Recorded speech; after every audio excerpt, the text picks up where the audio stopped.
Hi friends, welcome back to my channel. అమ్మ గురించి నువ్వు చాలా జాలి చూపిస్తున్నావు మీనా. అంత లేదు అక్కడ. బాధతో రూమ్లోకి వెళ్ళింది అనుకుంటున్నావా? అందరిలోనూ దొరికిపోయింది కదా, మొహం చూపించలేక లోపలికి వెళ్ళిపోయింది. ఎంతసేపు అని అలాగే ఉంటారండి? ఆకలేసినంత వరకు ఉంటుంది. అన్నీ ఓర్చుకోగలిగిందంటే తెల్లారదోపు నిద్రపోయి తెల్లారైన తర్వాత రాత్రి ఏం జరిగినట్టు బయటకు వస్తుంది. చూస్తూ ఉండు కావాలంటే. మీరు అంచనా చేసినంత బాగా ఇంకెవ్వరూ వేయలేరేమో అత్తయ్య గారి గురించి. ఎక్స్పీరియన్స్ అమ్మా. అమ్మ ఆటలు నాటకాలు చూసి చూసి అలసిపోయాను.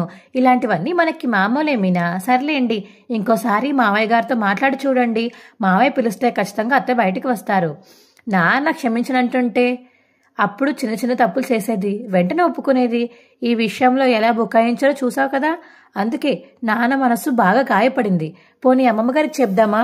షీలా డార్లింగ్ ఈ విషయం చెప్తే నగల విషయం కూడా బయటపడిపోతుంది. అప్పుడు ఈ గొడవ ఇంకా పెద్దదవుతుంది. తన దాకా ఈ విషయం అస్సలు వెళ్ళకూడదు. నిజమేనండి, ఒరిజినల్ తీసుకెళ్లి కవరింగ్గా మార్చారని తెలిస్తే చాలా బాధపడతారు.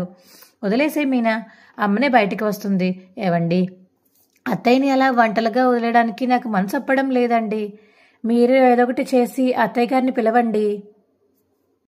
ఏంటండి ఏం ఆలోచిస్తున్నారు అని మీనా అంటుంటే, ఈ డ్రామావతిని ఎవరు పిలిస్తే బయటికి వస్తుందో వాళ్ళతోనే పిలిపించాలి. అది మావయ్య గారు ఒక్కరేగా చేసేది. కాదు కాదు, ఇంకొకరు ఉన్నారు మీనా. మన ఇంట్లో వాళ్ళేనా? కాదు మీనా, ఎవరు మరి? ఫోన్ చేసి రమ్మని పిలుస్తాను, వస్తా అని చెప్పేసి వెళ్ళిపోతాడు బాలు. అయ్యో ఏవండి అని పిలుస్తుంది మీనా. అత్తయ్య మాట అందరూ వినాలి అంటారు. అత్తయ్యకి చెప్పగలిగేవారు ఎవరబ్బా అని ఇంకా మీనా ఆలోచిస్తుంది. ఇక అందరూ పడుకుంటారు. అప్పుడే మీనా పొద్దున్న లేచేటప్పటికి సత్యం ఇంకా హాల్లో కింద పడుకుని ఉంటాడు. అమ్మా సారీ అమ్మా అని ఇక మనోజ్ రోహిణి వెళ్ళి తలుపు కొడుతూ ఉంటారు పొద్దున్న లేచిన వెంటనే.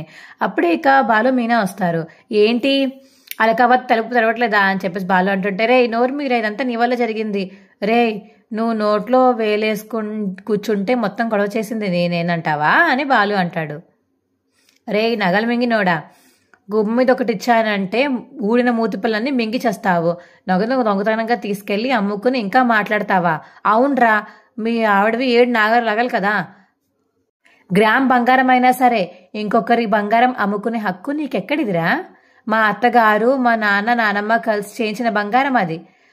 అలా మాట్లాడే అమ్మని లోపల కూర్చోపెట్టావని మనోజ్ అంటుంటే, అమ్మకేదైనా అయితే మాత్రం నేనేం చేస్తానో నాకే తెలీదు అని చెప్పేసి మనోజ్ అంటాడు. సరే మీ అమ్మని గురించి మీ ఆవిడని అడిగి చెప్పు అని చెప్పేసి ఇక బాలు అంటుంటే, ఏం చెయ్యాలో ఆవిడ కరెక్ట్గా చెప్తుంది. నగలు మింగిన మొగుణ్ణి కొంగుచాటు దాచిపెట్టే ఆదర్శన పత్ని కదా అని చెప్పేసి బాలు అంటుంటే, రే ఎక్కువ మాట్లాడకని కాలర్ పట్టుకుంటాడు మనోజ్. రే మర్యాదగా వదలరా, వదలకపోతే ఏం చేస్తావురా అని చెప్పేసి మనోజ్ అడుగుతుంటే, అని చెప్పేసి ఇంక చేయి తిప్పుతాడు బాలు మనోజ్ది. ఇక నుంచి అంతే బంతలా దొల్లుకుంటూ వెళ్ళి కింద హాల్లో పడతావు. ఏ బాలు ఏంటిది వదులు అని ఇంకా రోహిణి అంటుంటే, ఏంటన్నయ్యా ఇది? అప్పుడే మనోజ్ వస్తాడు. బాలు ఇంత లేట్గా రియాక్ట్ అయ్యాడేంటి?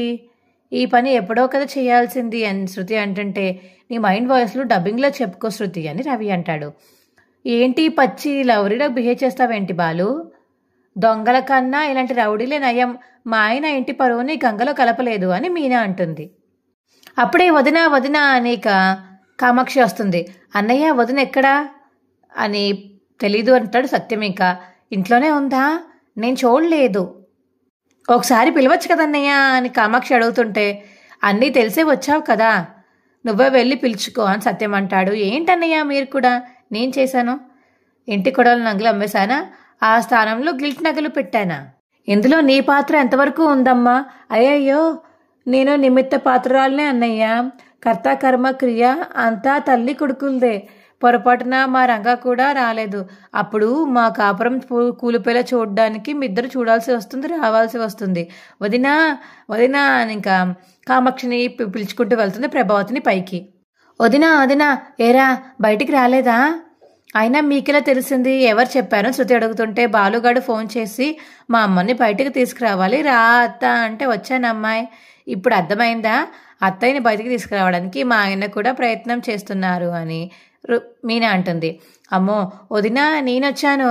లక్షలు మింగినోడు వచ్చాడు, లేచిపోయినోడు వచ్చాడు, బాలుగాడు వచ్చాడు, మెరుపు తీగలాగా రా వదినా అని చెప్పేసి కామాక్షి పిలుస్తుంది ఇక డోర్ బయట నుంచి.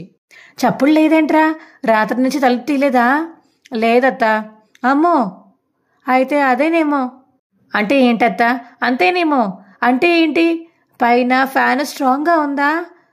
ఉంటే లోపల చీరలు గట్టా ఉంటాయి కదరా. ఉంటే అని రవి అంటుంటే, అయ్యో ఈ నెల చిట్టి పైసలు ఇవ్వకుండానే ఏ అత్త ఏంట మాటలు? ఆగండి, అలా అనే ఛాన్స్ కూడా ఉంది కదా, లేదంటే ఎన్ని గంటలు ఆనరైనా మూసుకుని ఉండేది అని కామాక్షి అంటుంది. ఇక వదిన వదిన అని తలుపు కొడుతుంది. ఉంటే పలుకొదిన, నేనొచ్చాను, డబ్బులు మింగినోడొచ్చాడు, పార్లర్ని ఫ్రాంచైజ్కి ఇచ్చిన రోహిణి వచ్చింది. అబ్బా అత్త ఆ దండగ మాపత్త అని మనోజ్ అంటుంటే, ఒక్కసారి మెరుపుతెరలో రావదునా అని చెప్పేసి ఇక ప్రభావతిని బయటికి రమ్మంటే కామాక్షినే ఇక ప్రభావతి తలుపు తీసి లోపలికి లాగేస్తుంది. ఇప్పుడు ఏం జరిగింది అని శృతి అంటుంటే, అదేంటి ఇప్పుడు ఏం జరిగింది? నిజంగానే అత్త మాయమైపోయింది, అమ్మ మెరుపు తీగలాగే లాగేసింది అత్తను లోపలికి అని ఇంట్లో వాళ్ళందరూ అనుకుంటారు. లేడి పిల్లని నోట లాక్కు తీసుకువెళ్ళినట్టు పులి అలా తీసుకువెళ్ళింది అని చెప్పేసి బాలు అంటాడు. అమ్మయ్య అత్త భయపడినట్టు అమ్మ ఏమీ చేసుకోలేదు, అది చాలు. ఆవిడేం చేసుకుంటుంది, మనమేమో గింజుకుని చేస్తుంటే ఆవిడ బాగానే ఉంటుంది అని శృతి అంటుంది. సరే పిన్నిగారు సర్ది చెప్పి తీసుకుని వస్తారులేండి, మనం కిందకి వెళ్దాం పదండి అని మీనా అంటే సరే అని ఇంకందరూ కిందకి వెళ్తారు. కామాక్షి వద్దు వద్దు కామాక్షి, దా వదినా దా అని చెప్పి ఇంకా ప్రభావతిని బయటికి లాక్కొని తీసుకువస్తుంది కామాక్షి. అబ్బా ఇప్పుడు కథ మజా వచ్చేది, వెరీ ఇంట్రెస్టింగ్ సీన్స్ అని చెప్పి శృతి అంటుంది. అబ్బా నువ్వు వెళ్ళి పడుకో శృతి. లేదు లేదు మే నై జాਉਂగి, మే దేకుంగి, నేను చూస్తాను అని చెప్పేసి శృతి అంటుంది. వదిన రావదినా అని ఇంకా బయటికి తీసుకొస్తారు. అమ్మయ్య వచ్చేసావా అమ్మ అని మనోజ్ అంటుంటే చిపోరా అని చెప్పేసి ప్రభావతి అంటుంది. ఏంటన్నయ్య ఇది? కోడళ్ళ ముందు మీరు గౌరవపడితే ఏమన్నా బాగుంటుందా? వదిన చేసింది సమాజాన్ని, దేశాన్ని, ప్రపంచాన్ని ఉద్ధరించే మంచి పని అని నేనేం అంటడం లేదు, కానీ నీచమైన తప్పే చేసింది. ఈ నికృష్టుడితో కలిసి నగలు మాయం చేసింది. కొడుకు కాబట్టి వాడి ఎంత చెమటైనా సరే, దద్దమైనా సరే, పనికి మాలినోడైనా సరే, ఏం మింగినా అన్ని దిగం మింగి తల్లి కాబట్టి కాపాడాలనుకుందొదినా. ఏ అన్నయ్య వెరైటీ పంచాయతీ, నా భూతో నా భవిష్యత్తు అని శృతి అంటుంది.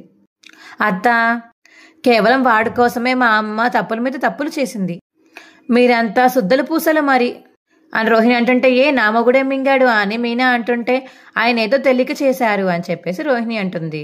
ఎవరమ్మా వీడా? ఆ మాట అన్నాకి నీకన్నా సిగ్గుండాలి, వాడికన్నా సిగ్గుండాలి.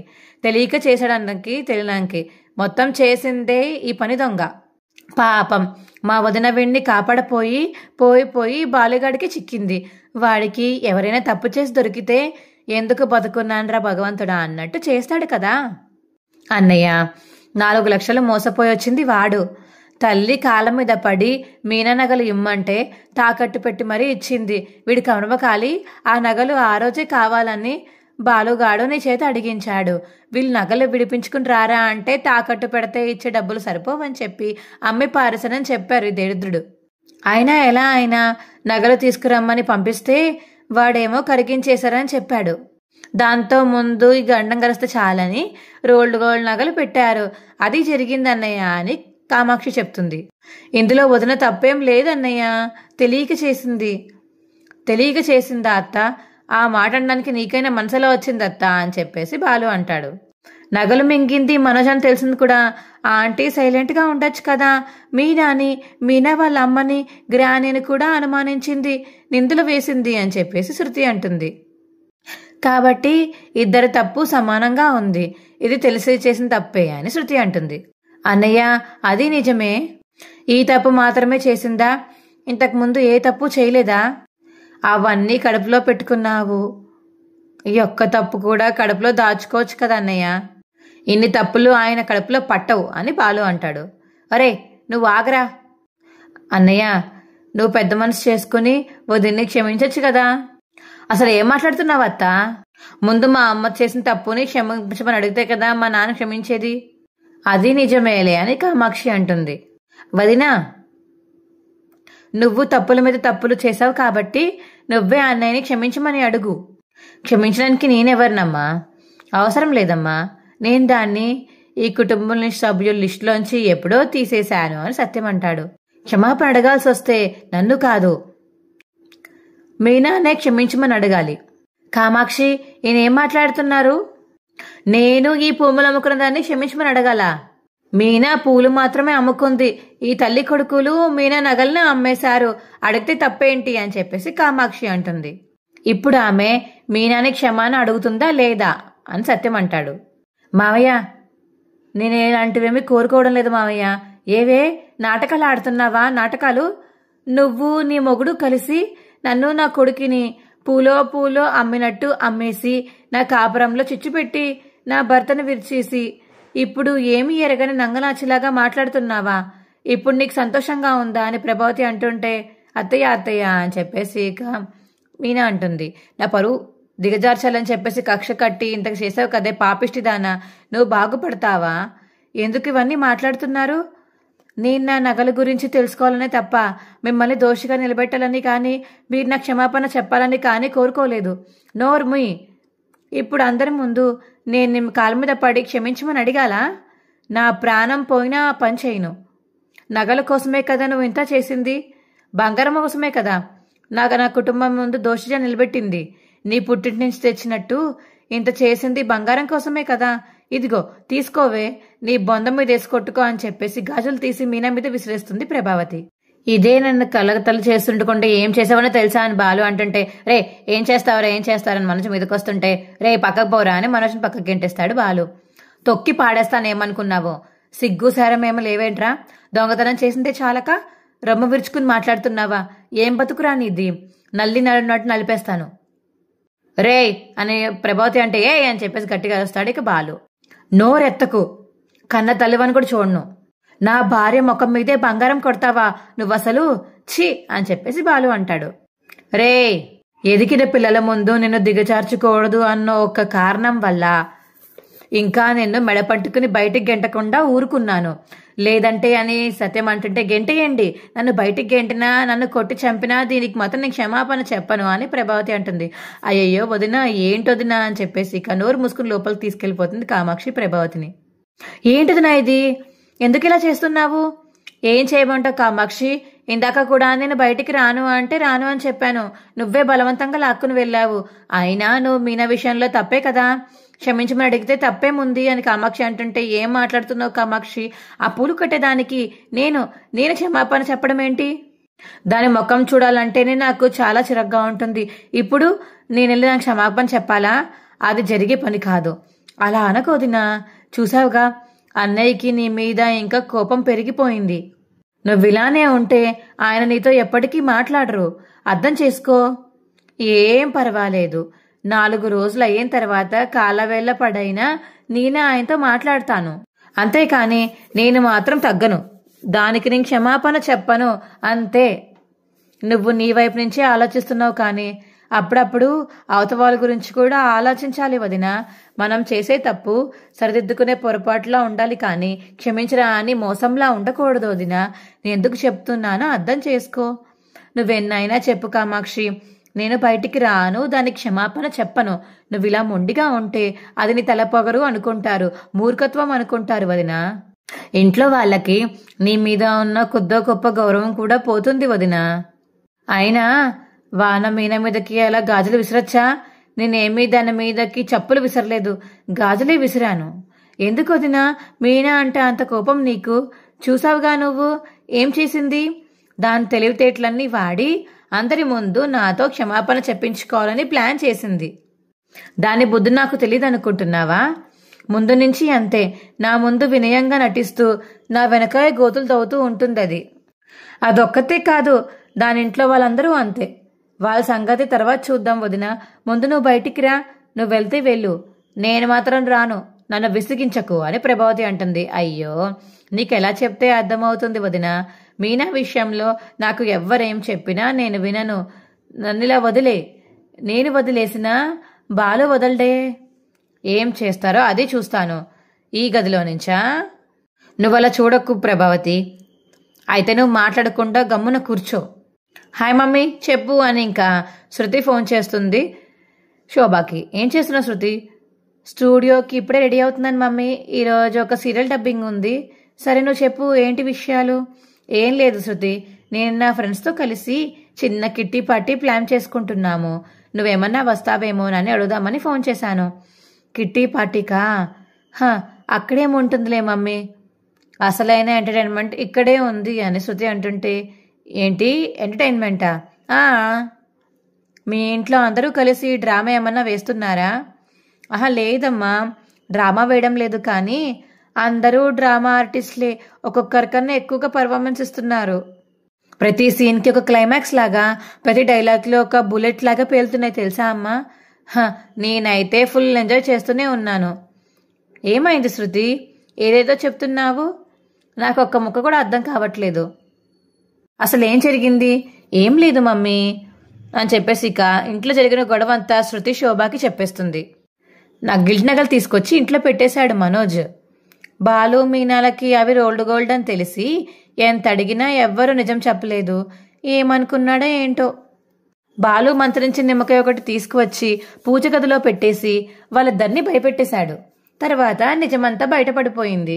మీ ఆంటీ ఆ మనోజ్ ఎప్పుడూ ఇలాంటి పనులు చేస్తూనే ఉంటారా? వాళ్ళు అసలు మారరా? మారడం సంగతి నువ్వు పక్కన పెట్టమ్మా. ఇప్పటికి కూడా ఆంటీ చేసిన తప్పు ఒప్పుకోకుండా మీనా మీదే కోపంతో రగిలిపోతుంది. తన చేతి గాజులు తీసి మీనా మీదకి విసిరి కొట్టింది. పౌరుషంగా గదులకు వెళ్ళి తలుపేసేసుకుంది. ఇంత జరిగిందా? ఏంటో, ఆ ఇంట్లో ఎప్పుడు ఏదో ఒక గొడవ అవుతూనే ఉంటుంది. నువ్వు అల్లుడు గారు ఇక్కడికి వచ్చేయచ్చంటే నువ్వు రావు అని చెప్పి శోభ అంటుంటే, ఏంటి మమ్మీ, ఎన్ని గొడవలు జరిగినా ఈ ఇంట్లో ఏదో ఒక పాజిటివ్ వైబ్ ఉందమ్మా, అదే నన్ను ఇక్కడ ఉండేలా చేస్తుంది. సర్లే కానీ నాకు డబ్బింగ్ టైం అవుతుంది, తర్వాత మాట్లాడతాను, బాయ్ అని ఫోన్ కట్ చేస్తుంది శృతి. ఇదిరా మీ అమ్మ, ఎన్నేళ్ళు నేను భరిస్తూ వస్తున్నాను కాబట్టే మీ అమ్మ ఇలా తయారయ్యింది. ఏదేమైనా ఆ ఆంటీ అలా చేయకుండా ఉండాల్సింది అంకుల్. తంపి ఆ ఆంటీ వైపు ఉందని తెలుసు కూడా ఎందుకు ఒప్పుకోలేకపోతున్నారో నాకు అర్థం కావట్లేదు అని శృతి అంటుంది. ఇందులో అత్తయ్య తప్పేముంది శృతి? మనోజ్కి సాయం చేయాలనుకున్నారు. మనోజ్ చేసిన పని వల్ల అత్తయ్య తలదించుకోవాల్సి వచ్చింది అని రోహిణి అంటుంది. హలో పార్లర్ అమ్మ, తప్పు చేసిన వాళ్ళతో పాటు చప్పుడేయడానికి సహకరించిన వాళ్ళకు కూడా సిక్కుపడుతుంది తెలుసు కదా నీకు అనిక బాలు అంటాడు. నెక్స్ట్ వచ్చే ప్రెమోలో అయితే ఇక సత్యం, మీ అమ్మ చేసిన తప్పుకు నేను మీకు క్షమాపణ అడుగుతున్నాను అని చెప్పేసి సత్యం క్షమాపణ అడుగుతాడు. ఇక మీనా అని బాలుని, తప్పు చేసింది వాడేనని తెలిసి నీ తల్లి మీద నా తల్లి మీద నింద వేసింది చూడు, అప్పుడే నాకు దాని మీద వ్యక్తిత్వం మీద అసహ్యం వేసింది. మీ మధ్య దూరం పెరుగుతుంది అనుకోలేదు నాన్న, కొంచెం మనశాంతి కావాలి అని. అప్పుడే ప్రభావతి వస్తాయి. ఇంకా సత్యం అనేసి ఈ దుష్టశక్తుల నుంచి ఇక్కడి నుంచి పోతే అది వస్తుంది అని ఇంకా అక్కడి నుంచి వెళ్ళిపోతాడు సత్యం.